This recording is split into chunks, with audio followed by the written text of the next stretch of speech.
할렐루야.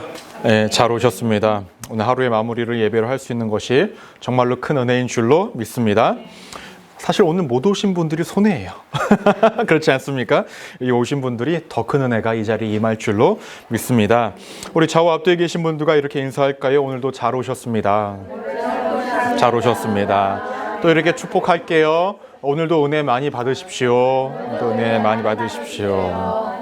네, 좋습니다. 네, 오늘은 누가복음 10장 25절에서 37절까지의 본문을 근거로 스스로에게 질문을 던져보십시오 라는 제목으로 함께 은혜를 나누고자 합니다. 말씀 제목 한번 따라해 볼까요? 스스로에게 질문을 던져보십시오. 네, 이따가 한 두 가지를 저희가 말씀을 드릴 텐데 그 질문을 자신에게 한번 던져보시는 시간이 되기를 소망을 합니다. 오늘 말씀도 누가복음에만 등장하는 본문입니다. 우리 성도님들 너무나 잘 아시는 선한 사마리아인의 비유를 예수님께서 말씀하신 부분이었죠. 이 말씀은 하나님을 믿지 않는 사람들도 한 번 정도는 들어봤을 만한 그러한 스토리를 가지고 있습니다. 우리가 너무나 익숙하기도 하지만 여전히도 설교의 강단에서는 이 말씀이 많이 선포되어지고 있습니다. 그 이유가 무엇일까요? 우리가 선한 사마리아인으로서 살아가야 한다는 것을 너무나 잘 알고는 있지만 막상 우리의 삶 가운데 선한 사마리아인으로서의 삶을 살아갈 때 그 상황이 펼쳐지면은 그 삶을 살아가지 못할 때가 대부분이기 때문에 강단에서도 이 말씀이 많이 선포가 되어지고 여전히 우리의 기억 속에도 남겨진 말씀이 아닌가 이렇게 생각을 하게 되어집니다. 한 가지 원하는 것은 오늘 말씀도 여러분들에게 지식이 되지 않고 선한 사마리아인과 같은 상황이 우리가 놓여졌을 때에 이 사람과 같은 삶이 우리의 삶이 되기를 간절히 축원합니다. 오늘 말씀을 보시면 말씀의 발단이요, 어떤 율법 교사가 예수님을 시험하고자 질문을 던지는 것부터 시작이 되어집니다. 그 질문의 내용이 무엇이었냐면 25절을 보시면 어떤 율법 교사가 일어나 예수를 시험하여 이르되 선생님 내가 무엇을 하여야 영생을 얻으리까? 라고 첫 번째 질문을 던집니다.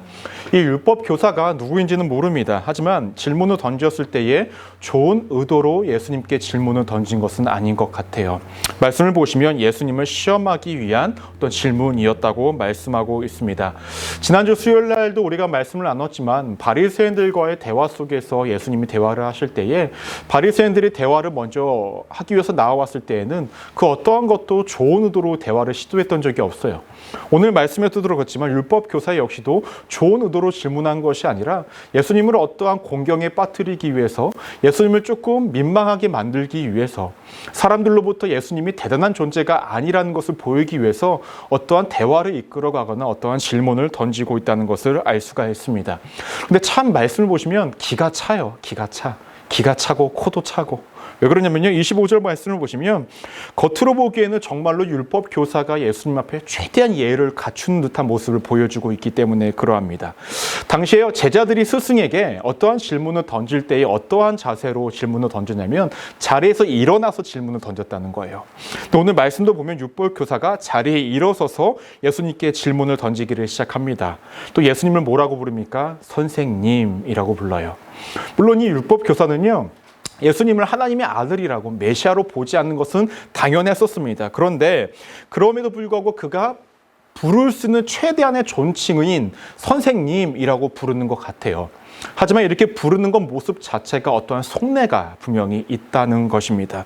무엇이냐면 오늘 첫 번째로 질문을 던졌던 이 율법 교사가 했던 이 질문은요, 율법에 대한 것들이었거든요. 그럼 이 율법 교사는 어떠한 속내가 있었냐면 자신은 율법을 연구하는 사람이고 율법에 대해서 다른 율법 교사와 자주 토론을 했던 사람이고 율법에 대해서 누구보다 잘 알고 있던 사람이라는 거예요. 즉 자신은 율법의 전문가라는 거죠. 그러면 예수님을 선생님이라고 불렀던 이유는 무엇일까요? 당신은 율법의 전문가가 아니라는 거예요. 겉으로 봤을 때는 선생님이라는 존칭과 존경을 표하는 것처럼 보였지만 그의 속내는 당신은 율법을 나보다 몰라 라는 어떤 우월의식 속에 있었고 겉으로는 사람들이 많이 보고 있어서 존경의 표현을 하는 것 같지만은 그의 속에는 좋지 않은 의도로 예수님께 질문을 던지고 있다는 것을 볼 수 있습니다. 그러면 이러한 속내를 예수님은 모르셨을까라는 거죠. 아니죠. 예수님은 다 알고 계셨습니다.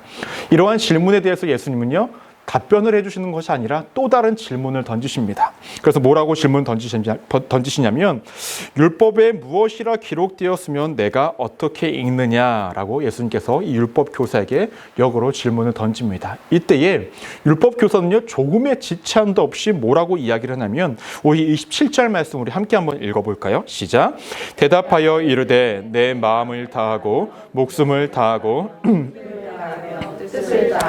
주 너의 하나님을 사랑하고 또한 내 이웃을 내 자신같이 사랑하라 하였나이다 라고 얘기합니다. 예수님의 질문에 정말로 율법을 너무나 잘 아는 사람인 것 같아요. 그래서 신명기 6장 5절과 레위기 19장 18절의 말씀을 탁 생각해내서 대답을 탁 합니다. 이 대답 자체는 정말로 완벽해요. 하나님을 사랑하고 내 이웃을 사랑해야 된다는 것. 그 하나님을 사랑하는 방법도 힘을 다하여서 뜻을 다하여서 마음을 다하여서 사랑해야 한다는 것. 이것이 툭 치면 탁 대답을 하듯이 대답을 하고 있었다는 거예요. 전문가다워요.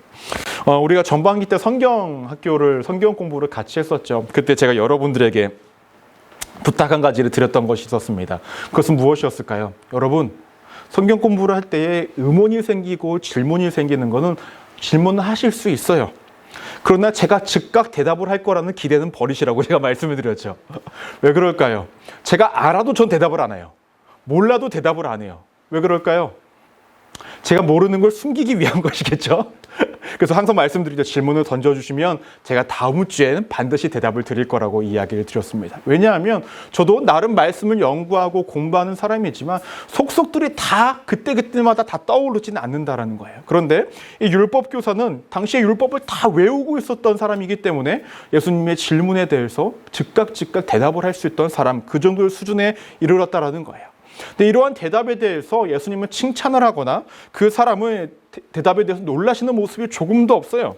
그러면서 하시는 말씀이 28절을 보시면 예수께서 이르시되 내 대답이 옳도다. 이를 행하라. 그러면 살리라 하시니 라고 대답을 하십니다. 예수님께서는 사실 구원에 이르는 방법을 어떠한 것들을 행하여야만 너네가 구원에 이른다라고 말씀하신 적이 없었습니다. 영생을 얻기 위해서 너네가 믿음으로 얻는 것이다. 구원도 믿음으로 얻는 것이다. 라고 지금까지 말씀을 하셨는데 예수님께서 지금 뭐라고 말씀을 하십니까? 내 대답이 옳으니 행하라 라고 말씀합니다. 이 말을 다르게 표현을 하냐면 너 말이 옳다. 한번 너가 다 행할 수 있으면 행해봐라 라고 이야기를 하고 있는 거예요. 예수님께서 이렇게 말씀하신 이유가 무엇입니까? 이 율법 교사는 율법에 대한 지식은 너무나 머릿속에 꽉 차 있었습니다. 하지만 그가 행동으로 할 수 있는 행동에는 분명히 한계가 있다는 것을 알기를 원하셨다라는 거예요. 사람의 노력과 힘으로는 하나님을 온전히 사랑하고 주변에 있는 이웃들을 온전히 사랑하는 것이란 너무나 불가능한 것이기 때문에 예수님께서 이것을 알게 하기 위해서 그럼 네가 한번 행해봐라 라고 이렇게 말씀을 던지고 있는 것입니다. 여러분, 우리가 신앙생활을 하면서 인정해야 하는 한 가지가 있다고 한다면 그것은 무엇일까요? 우리의 힘으로 하나님을 전심으로 사랑할 수 있다는 것, 내 이웃을 전심으로 사랑할 수 있다라는 그 생각 버려야 한다라는 거예요. 우리가 믿음으로 구원을 얻을 수 있다는 것은 무엇일까요? 우리의 힘으로 이룰 수 없기 때문에 그러한 것 아니겠습니까? 마찬가지입니다. 우리가 하나님을 전심으로 사랑하는 것, 내 이웃을 사랑하는 것은 우리의 힘으로 할 수 없어요. 때문에 하나님이 이 땅 가운데 있는 우리의 부족함과 연약함을 메꿔주시기 위해서 누구를 보내셨습니까? 예수님을 보내주셨고 예수님이 하늘로 승천하시면서 그 전에 뭐라고 말씀하십니까? 내가 올라가지만 나를 대신하여 성령을 너희에게 보내주겠다라고 말씀하신 것 아닙니까? 우리의 힘으로는 할 수 없지만 성령님이 우리와 함께 하신다면, 우리가 성령의 충만함으로 살아간다면 우리는 그렇게 하나님을 전심으로 사랑할 수 있고 우리 이웃을 정말로 정심으로 사랑할 수 있다는 것입니다. 우리는 우리의 힘과 노력으로 우리 어떠한 곳으로 하나님을 사랑하고 이웃을 사랑하려고 하면 안 됩니다. 우리가 주일날도 말씀을 나눴지만 은혜로 하는 것이 아니라고 한다면, 내 힘과 노력으로 하는 것이 내 힘과 노력으로 한다고 한다면 그 모든 것들에 분명히 탈이 생기길 마련이라는 것입니다. 때문에 우리는 항상 그 성령의 도움을 힘입어서 성령의 9가지 열매 중에 첫 번째가 무엇입니까? 사랑이지 않습니까? 그것을 맺어가는 삶을 살아야 한다라는 것입니다. 다시금 말씀으로 돌아오면요, 예수님의 이러한 답변에 대한 율법학자는 다시금 질문을 던집니다. 29절을 보시면 그 사람이 자기를 옳게 보이려고 예수께 여짜오되 그러면 내 이웃이 누구이니까? 라고 이야기를 해요. 여기서 또 의도가 있는 질문이에요. 무엇이냐면 자신을 옳게 보이기 위한 질문이었다라는 거예요. 즉 자신의 삶이 정당하다라는 것을 보여주기 위해서 이러한 질문을 했다라는 것입니다.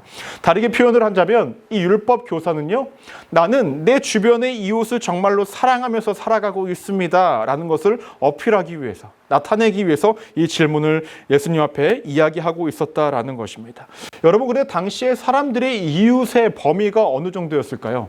이웃의 범위가 자신들의 가족들, 친척들, 친구들까지만 자기의 이웃이라고 여겼습니다. 즉, 이 유대인은 자신과 결을 같이 하고 있는 유대인만 자신의 이웃이라 여기고 그들을 사랑하고 있었다라고 이야기하고 있습니다. 그런데요, 예수님께서는 이 율법 교사가 이야기하고 있던 이 이웃의 개념과 이제 완전히 다른 이웃의 개념을 말씀하시기를 시작합니다. 그것은 무엇을 통해서 말씀하시냐면 선한 사마리아의 비유를 통해서 말씀을 하고 계셨다라는 거예요. 이 비유는 어떠한 이야기입니까? 우리 성도들 너무나 잘 아시다시피 어떠한 사람이 예루살렘에서 여리고로 가는 도중에 있었습니다. 근데 그 와중에 누굴 만났냐면 강도를 만났다라고 이야기를 합니다. 근데 단순히 돈만 빼앗긴 것이 아니라 옷도 빼앗기고 그 사람에게 맞아서 거의 죽긴 것과 같이 죽게 되었다라고 성경에서는 이야기를 합니다. 여러분, 예루살렘에서 여리고까지의 거리가요, 뭐 좀 다 이야기가 좀 다 상이하긴 한데 누구는 약간 20km 정도, 누구는 좀 40km 정도라고 거리라고 이야기를 합니다. 그런데요, 이 둘의 고지의 차이가, 높이의 차이가 약 900m였다라는 거예요. 그러면 예루살렘이 높게 있었으니까 한없이 계속 내르막길에 있었다는 거죠. 내르막길에 있었는데 이 지역의 특징이 뭐냐면 내르막길이기도 하고 그곳에는 여러 동굴들도 있었어요. 강도들이 많았다라는 거예요. 강도들이 많아서 이 지역을 여행하는 사람들을 수차례 가지고 있는 돈도 빼앗기고 약탈을 당하는 것이 일반적이었다는 것입니다. 그래서 이곳에 가는 사람들은 보통 혼자 가는 것이 아니라 무리가 함께 가는 것이 일반적이었다는 거예요. 그런데 오늘 말씀을 보면 어떤 사람 혼자가 여기를 예루살렘에서 여리고로 가고 있는 와중에 누굴 만났다고요? 강도를 만나서 가진 것들을 다 빼앗기고 옷도 빼앗기고 그리고 맞아서 죽게 되었다라는 거예요. 여러분, 옷은 왜 빼앗았을까요? 여러분, 요즘에 강도 만나면 옷도 빼앗습니까? 옷 벗기는 게 더 힘들어요. 그렇죠? 아이고, 그건 너 입어. 이렇게 이야기를 하죠. 당시에 옷이요, 재산의 일부였어요. 그만큼 비싼 값어치를 하는 것이었기 때문에 그것마저도 빼앗겼다라고 이야기를 하고 있습니다. 그런데요, 이렇게 모든 것들을 빼앗기고 매를 맞아서 거의 죽게 된 사람을 보게 되었는데 첫 번째로 이 사람을 마주했던 사람이 누구였습니까? 제사장이었다는 거예요. 제사장이 이 사람을 보고 뭐라고 이야기하냐면 보고 피하여 도망갔다라고 이야기합니다. 이 제사장도 예루살렘에서 여리고로 내려가고 있었다는 거예요. 무엇일까요? 예루살렘은 보통 당시에 제사를 드리는 곳이었기 때문에 제사장은 그곳에서 제사를 다 드리고 집으로 가는 와중이었던 것 같아요. 근데 그 와중에 이 사람을 봤을 때에 그 사람을 보고 피하여 도망갔다라고 이야기를 합니다. 그 다음에 레위인도 이 쓰러졌던 사람을 봤지만 뭐라고 이야기합니까? 역시 피하여 도망갔다라고 이야기를 해요. 근데 그 다음에 누가 등장하는 것이 정상적입니까, 여러분? 제사장은요, 당시에는요, 성직자예요. 그렇죠? 제사를 준비했던 사람들. 이 레위는 어떠한 사람입니까? 이 제사장이 옆에서 제사를 도와줬던 좀 교역자 같은 사람입니다. 그럼 약간 좀 레벨이 좀 보이지 않아요? 조금 신앙생활을 할 때에 좀 많은 역할을 하는 사람, 그 다음 역할을 하는 사람, 그 다음에 비유로 나와야 하던 사람은 무엇일까요? 적어도 유대인이면서 어떠한 조금 역할을 하는 사람이 등장을 해야 되는 것이 순서적으로 맞아요. 근데 예수님께서 갑자기 누구를 이야기하십니까? 사마리아인을 이야기를 하십니다. 왜 사마리아인을 이야기하실까요? 평범한 사람을 말씀하시는 것이 아니라 왜 이렇게 이야기하시냐라는 거예요. 여러분, 당시의 문화를 하나 아셔야 되는데 당시의 유대인들과 사마리아인들은요, 관계가 좋지 않았습니다. 왜 좋지 않았을까요? 구약시대를 보면요, 이 나라가 분열이 되어지면서 이 사마리아인들은요, 이방 사람들과의 결혼을 통하여서 그들의 민족이 단일 민족이 아니라 막 섞이게 되어집니다. 때문에 나중에 신약시대에 오면은 이 유대인들이 사마리아인들을 보고 너네는 순결한 민족이 아니야, 너네는 이방 민족과 섞인 반유대인이야 라고 이야기하면서 막 그들을 괄시하고 무시를 합니다. 역으로 이 사마리아인들은 유대인들을 어떻게 봤을까요? 자신들을 그렇게 바라보니까 지들은 뭐 그렇게 잘났냐고. 그렇게 하면 서로의 관계가 좋지 않은 상황이었어요. 근데 이 사마리아인은요, 참 특이합니다. 앞서 등장했던 유대인들을 대표했던 제사장들과 레위인들은 다 피하여 도망갔지만 이 사마리아인은 이 쓰러져 있는 사람을 어떻게 봤다고 이야기합니까? 불쌍히 여겼다라고 이야기를 해요. 앞서 두 사람이 봤던 사람을 동일하게 봤는데 동일한 사람을 봤지만은 다른 관점으로 보고 있었다라는 거예요. 다른 느낌으로, 다른 관점으로 그 사람을 보고 불쌍히 여겼다라는 것입니다. 근데 불쌍히 여긴 것이 전부였냐? 그렇지 않죠. 우리 34절 말씀 우리 함께 한번 읽어볼까요? 시작. 가까이 가서 기름과 포도주를 싸매고 자기 짐승에 태워 주막으로 데리고 가서 돌보아 주니라 라고 이야기합니다. 당시에 기름과 포도주는요, 상처에 바르는 어떠한 그 치료제 역할도 했었다는 거예요. 자신이 갖고 있던 기름과 포도주를 발라서 응급처치라고 하겠죠. 그렇게 했었고, 헐벗은 사람이기 때문에 자신의 옷을 벗겨줘서 입혀줍니다. 사실 여러분, 여기까지만 해도 대단한 거 아니에요? 모르는 사람에게 고쳐주고 자신의 재상 목록 중에 하나인 옷도 입혀줬어요. 할 거 다 한 거예요. 그래서 멈추지 않고 어떻게 합니까? 주막으로 자기가 데리고 갑니다. 그리고 주막 주인에게 2데나리온을 줍니다. 그러면서 이야기하죠. 만약에 이 사람이 이곳에서 있을 동안에 돈이 부족하면 내가 갔다 와서도 주겠다라는 거예요. 당시에 2데나리온이면요, 약 한 달 동안 주막에서 거주할 수 있는 비용이었다라는 거예요. 제법 많은 비용이었었겠죠. 이 비용을 줄 테니 다시 돌아올게, 내가 줄 테니 잘 보살펴 달라라고 이야기를 합니다. 이렇게 예수님께서 비유적으로 말씀하신 이후에 율법 교사에게 질문을 합니다. 내가 생각하기에 누가 강도의 진정한 이웃이냐라고 이야기를 해요. 이때 율법 교사가 대답을 합니다. 37절 한번 읽어볼까요? 시작. 이르되 자비를 베푼 자니이다. 예수께서 이르시되 너도 이와 같이 하라 하시니라 라고 이야기합니다. 37절 한번 예수님이 보십시오. 이 율법 교사가 뭐라고 대답을 해요? 사마리아인이라고 대답했습니까? 아니요. 자비를 베푼 자라고 이야기해요. 자신과 같은 유대인을 대표했던 제사장과 레위인은 그 쓰러진 자로 돕지 않은 자로 묘사를 하였고, 사마리아인은 돕는 자로 묘사를 했는데, 누가 봐도 이 사마리아인이 진정한 이웃이라는 거죠. 이웃을 사랑했던. 근데 차마 자신의 입으로 사마리아인이 제사장과 레위인보다 더 나은 사람이라는 것을 말하고 싶지 않았던 거예요. 때문에 뭐라고 이야기합니까? 자비를 베푼 자인이다 라고 이야기를 하고, 모든 비유와 이 스토리가 마무리가 되어집니다. 전 여기서 우리가 첫 번째 우리 스스로에게 한번 질문을 던져봤으면 좋겠어요. 나는 누구인가? 라는 거예요. 나는 어디에 속한 사람인가? 라는 것입니다. 여러분, 오늘 말씀에 등장하는 세 부류의 사람이 있죠. 제사장, 레위인, 그리고 사마리아인이 있습니다. 이 중에서 우리는 어떠한 사람에 속하고 있고 나는 어떠한 사람으로서 이 세상을 살아가고 있는가라는 거예요. 우리 머릿속에 너무나 잘 알아요. 여러분, 어떠한 사람으로 살아가야 합니까? 예, 너무나 잘 알고 계시죠. 사마리아인으로 살아가야 합니다. 사마리아인이 되어야 한다는 것을 우리가 너무나 잘 알고 있습니다. 그리고 나름 때때로 우리가 사마리아인처럼 살아가고 있다고 또 우리가 또 자부하면서 살아가기도 합니다. 하지만 대부분의 그리스도인들이요, 사마리아인이 아니라 레위인처럼, 제사장처럼 살아가는 것이 일반적인 모습이라는 것입니다. 여러분, 제사장과 레위인처럼 살아간다는 것이 어떠한 모습일까요? 당시의 제사장들은 제사를 준비하는 사람들이었습니다. 레위인들은 제사장 곁에서 제사가 잘 진행될 수 있게끔 옆에서 돕는 자들이었다는 거예요. 즉, 항상 예배의 자리에 있던 사람들이에요. 그렇지 않습니까? 또 예배를 준비하고 있던 사람들이었습니다. 지금으로 따지자면 우리같이 예배를 드리는 사람들, 예배를 준비할 수 있도록 예배에 많은 것들을 헌신하는 사람들이라고 이야기를 할 수가 있겠죠.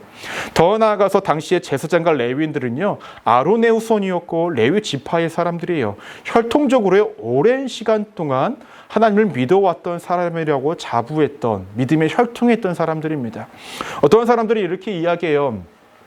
우리는 5대째 믿음의 가문이야 라고 이야기를 합니다. 물론 그것이 자랑이 될 수가 있죠.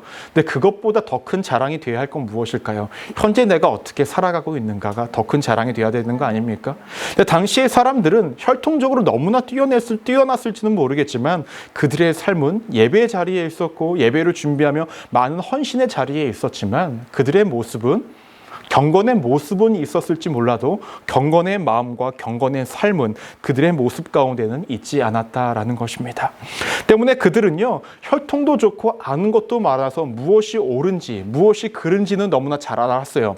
어떠한 모습이 거룩한 삶의 모습인지는 너무나 잘 알았습니다. 하지만 그들이 초점을 맞췄던 삶은 무엇입니까? 겉으로 보여지는 거룩함이었다는 것입니다. 왜 겉으로 보이는 거룩함이라고 제가 말씀드렸을까요? 아까 강도 만났던 그 사람은요, 거의 죽게 되어질 상황입니다. 여러분, 사람이 맞아서 죽을 정도면 어느 정도일까요? 정말 피투성이가 되었겠죠. 그렇죠? 그럼 이 사람을 마주했던 레위인과 제사장은 그 사람을 보고 많이 도와주면 그 사람이 흘렸던 피가 어디에 묻어요? 자신의 몸에 묻을 거예요. 그렇죠? 그러면 자신의 재산이익이 되기도 하고 자신의 삶이 어떻게 됩니까? 부정하게 되어질 거라 여겼던 거예요. 더 나아가서 내가 이 사람을 옮기다가 이 사람이 죽게 되면 어떻게 됩니까? 난 또 부정한 사람이 되어져 버려요. 율법적으로 보면은 그것이 싫었던 거예요. 때문에 이 사람들은 이 강도 만난 사람을 멀리서 보고 피해 갔었습니다. 또 왜 피해 갔을까요? 이유는 간단하죠. 이 근처에 강도가 있나 봐. 빨리 도망가야 되겠다라는 생각을 했겠죠. 내가 이 사람을 돕다가 부추기면서 가다가 혹시라도 속도가 느려져서 강도를 만나면 어떡해? 빨리 가야지라고 생각을 했었을 것입니다. 또 이 사람들은 왜 이렇게 또 갔을까요? 여러분, 교역자들이 그 주일날 사역을 마치고 저는 집이 너무나 가깝지만은 한국에 있었을 때에 빨리 이제 모든 사역을 마치고 뭘 하길 원합니까? 빨리 집에 가길 원해요. 그렇지 않겠습니까? 불이 나게 집에 가서 쉬려고 합니다. 사역이 다 마치고 난 다음에. 그러면 당시에 레위인과 제사장 마음은 어땠을까요?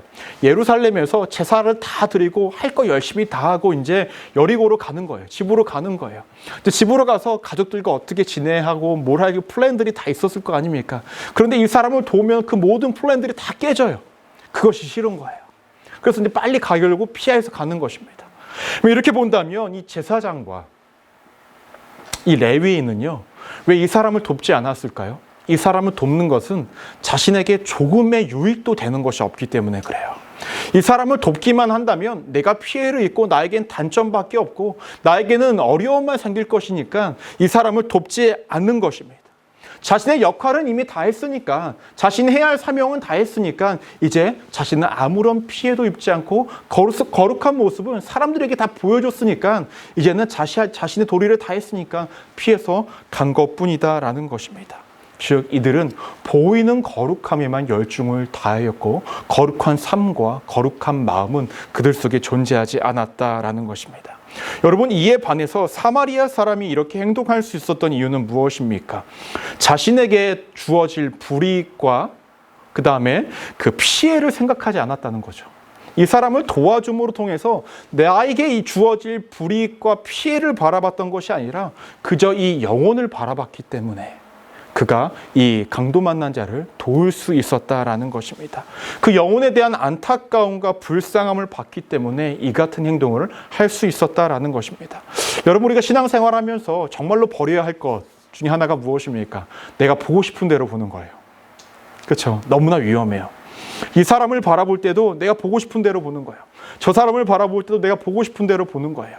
그렇게 본다면 그 사람에 대한 뭐가 생깁니까? 선입견이 생기고 편견이 생기고 어떤 선이 생기고 내 나름의 어떠한 바운더리와 높이를 만들어서 그 사람과의 어떠한 거리를 두면서 살아가는 것이 우리의 삶이라는 거예요.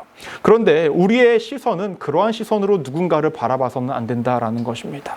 여러분, 당시에 레위인과 제사장이라는 사람은요, 쓰러져 있던 그 사람은 자신에게 피해를 주는 사람으로 바라봤습니다. 자신 보고 싶은 대로 바라봤죠. 하지만 이 사마리아인은 그 사람을 도와주고 건져줘야 하는 한 영혼으로 바라봤다라는 거예요. 그리고 그 사람을 사랑의 대상으로 바라보고 있었다라는 거예요. 그래서 그렇게 행동을 할 수밖에 없었다는 거예요. 근데 그 행동을 하나님이 바라보고 계셨다라는 것입니다. 이것이 포인트입니다. 우리가 보고 싶은 대로 바라봐서 행동하는 것이 옳지 않음에도 불구하고 그렇게 행동을 했다면 그것도 하나님이 우리를 그렇게 바라보고 계십니다. 하지만 그럼에도 내가 이 사람의 한 사람의 사랑의 대상으로 바라보고 도와야 할 대상으로 바라보고 품어야 할 대상으로 바라보고 내가 그 사람에게 나의 사랑을 나눈다고 한다면 하나님도 그 행동을 바라보고 계시다라는 거예요. 여러분 계산적으로 본다면 이 사마리아인은요 다 손해예요. 다 손해. 이 사람은 뭐 하는 사람이었다고 이야기합니까? 여행 중에 있던 사람이에요. 여러분 여행할 때요 중간에 계획 틀어지면 참 싫어요. 그렇지 않습니까? 여행 갔을 때 나는 이것도 보고 저것도 보고 이것도 할 거야. 이것도 먹고 저것도 먹고 할 거야. 그런데 어떤 계획이 딱 틀어져서 나머지 계획들이 다 틀어지면 아우 스트레스 받아요. 물론 원래부터 계획을 세우지 않고 그냥 물 흘러가는 대로 나는 여행하는 스타일이야 라고 얘기하면 상관이 없는데 계획을 잘 세워가시는 분은 그것이 엄청 스트레스일 거예요. 그런데요 이 사마리아인이요 이 사람을 건져주고 도와줌으로 통해서 모든 계획이 다 틀어집니다. 자신이 세웠던 플랜들이 다 깨져요. 이 사람을 주막으로 데리고 가서 시간 내에 자신이 가고 싶은 곳도 못 가게 되었을 거예요. 돈도 많이 들었어요. 2데나리온을 썼고 자신의 옷도 벗어서 던져주는 그런 일을 감당했었습니다. 시간적으로 물질적으로요 모든 것들이 다 틀어진 상황이어서 아무것도 자신에게 유익이 될 것이 없던 상황이었다라는 것입니다. 하지만 중요한 것은 무엇입니까? 계산하면서 살아가는 삶이 아니라 사랑하면서 살아가는 삶이 돼야 돼요. 믿으십니까? 사람을 바라보고 환경을 바라보고 하나님 바라보면서 나아갈 때 우리가 계산하면 안 돼요. 우리는 그저 사랑하면서 은혜로 바라보면서 우리가 살아가야 한다라는 것입니다. 여러분이 스스로에게 객관적으로 질문을 던져보기를 소망합니다. 현재 나는 누구로 살아가고 있냐? 누구여야만 하냐라는 거예요. 단순히 내가 머리로 알고 있는 존재로 살아가야겠다라고 이야기하고 그렇게 알고만 살아가지 마시고 우리 스스로가 정말로 이 사마리아인 같은 존재로 누군가의 이웃으로 살아가야 하지 않는가라는 것입니다. 여러분 기억하십시오. 내가 만약 누군가에게 베푸고 나누고 있다라고만 생각하지 마세요. 우리는 이미 받은 자들입니다. 그리스도의 사랑을 받았고 나도 모르게 누군가에게 은혜와 축복을 받고 있는 사람들이라는 거예요. 그렇지 않습니까? 여러분 내가 굳이 손해를 봐야 돼 이런 생각이 들 때 그리스도의 사랑을 기억하십시오. 또 나도 모르게 내가 은연중에 받고 있던 사랑이 너무나 당연하게 여기서 사랑인지 모르고 지나가는 많은 것들이 있다는 것도 기억하시기를 바랍니다. 만약에 이런 상상을 혼자 한번 해봤습니다. 오늘 말씀에서는 그 뒤에 스토리가 나오지는 않지만 이 사마리아인의 스토리를 한번 우리가 상상을 한번 해볼게요. 이 사마리아인이요, 이 주막으로 갔어요. 다시 찾아가서 추가적으로 든 비용이 있습니까? 네, 얼마가 들었습니다. 그것을 지불을 합니다. 그 사람이 이미 떠났을 거예요. 떠났을 때 그 사람이 아팠던 사람이 누가 나를 도와줬습니까? 라고 이야기했을 때에 이 주막의 주인은 알았을까요? 모릅니다. 어떠한 사람이 도와줬어요? 라고 이야기합니다. 이 사마리아인은 자신의 이름도 남기지 않았을 거고 자신의 어떠함도 남기지 않았습니다. 그저 이 사람을 도왔다라는 거죠. 우리도요 살아가면서요 이름을 남기지 않고 누군가를 돕는다라는 개념도 너무나 훌륭하죠. 그런데 역으로 생각해 보십시오. 나도 누군가가 이름을 남기지 않는 사랑과 은혜를 여전히 받고 있다는 것을 기억하시면 누군가에게 나누고 베푸는 그 사랑이 내게 손해가 아니라 이 사랑이 돌고 돌아 또 언젠가 나에게도 또 하나님의 은혜로 다가오지 않을까라는 것입니다. 예수님께서 이 땅 가운데서 보여주시고자 싶었던 그 사랑의 모습이 이런 거 아닐까요? 단순히 누군가의 한 사랑이 번져감에 따라 사랑이 번져가고 번져감에 따라 서로가 이제 누구나 다 서로가 사랑 안에 거하는 것. 그것이 우리에게 중요한 이웃의 모습이 아닌가 생각하게 되어집니다. 반드시 여러분들이 이러한 이웃의 삶을 살아가시는 우리 믿음의 성도님들 되시기를 주님의 이름으로 간절히 축원합니다. 이 시간 우리가 한 가지만 더 질문을 스스로에게 한번 던져볼게요. 우리의 이웃은 누구인가라는 거예요. 우리의 이웃은 또 나는 누구의 이웃이 되어주고 있는가라는 것입니다. 네. 오늘 말씀을 보면요, 율법 교사가 말하는 이웃과요, 예수님이 말씀하시는 이웃은 다릅니다. 율법 교사가 말했던 이웃은요, 자신과 친분이 있는 사람들이 이웃이에요. 그렇죠? 근데 예수님께서 말씀하시는 이유는 두 부류입니다. 첫 번째로는 아까 사마리아인이 이웃입니다. 두 번째로는 누구냐면요, 사랑의 손길이 필요한 사람이 이웃이라는 거예요. 이해가 되십니까? 당시의 사람들은 이웃이라고 하면은 보통은 자신과 친분, 자신의 주변에 있는 사람들이 이웃이라고 생각합니다. 우리도 그렇지 않습니까? 이웃 사촌이라고 이야기하면 누구예요? 옆집, 앞집, 뒷집 사람들 아닙니까? 네, 한국도 그러고요. 요즘에 이웃 사촌이라는 말이 많이 없어진 것 같아요. 제가 전에 한국에 살았을 때도 아파트에 이제 샀는데 앞집에 누가 사는지도 잘 몰라요. 앞에 두 집밖에 없거든요. 두 집밖에 없는데 앞에 누가 사는지, 어떻게 사는지, 뭐 하는 사는지도 몰라요. 제가 어렸을 적에는 부침개를 만약에 하면은 온 동네방네 다 나눠 먹었어요. 그렇죠? 하나 하는 게 아니라 한 10장 해가지고 이 집 주고 저 집 주고 이 집 주고 해요. 그 어느 날 집에 와서 엄마 오늘 집에 반찬이 뭐야? 아, 반찬이 이게 뭐야? 하면 어느 날 옆집에서 반찬이 와요. 이렇게. 그 맛있게 먹기도 하고. 그러는데 요즘에 그렇지는 않죠.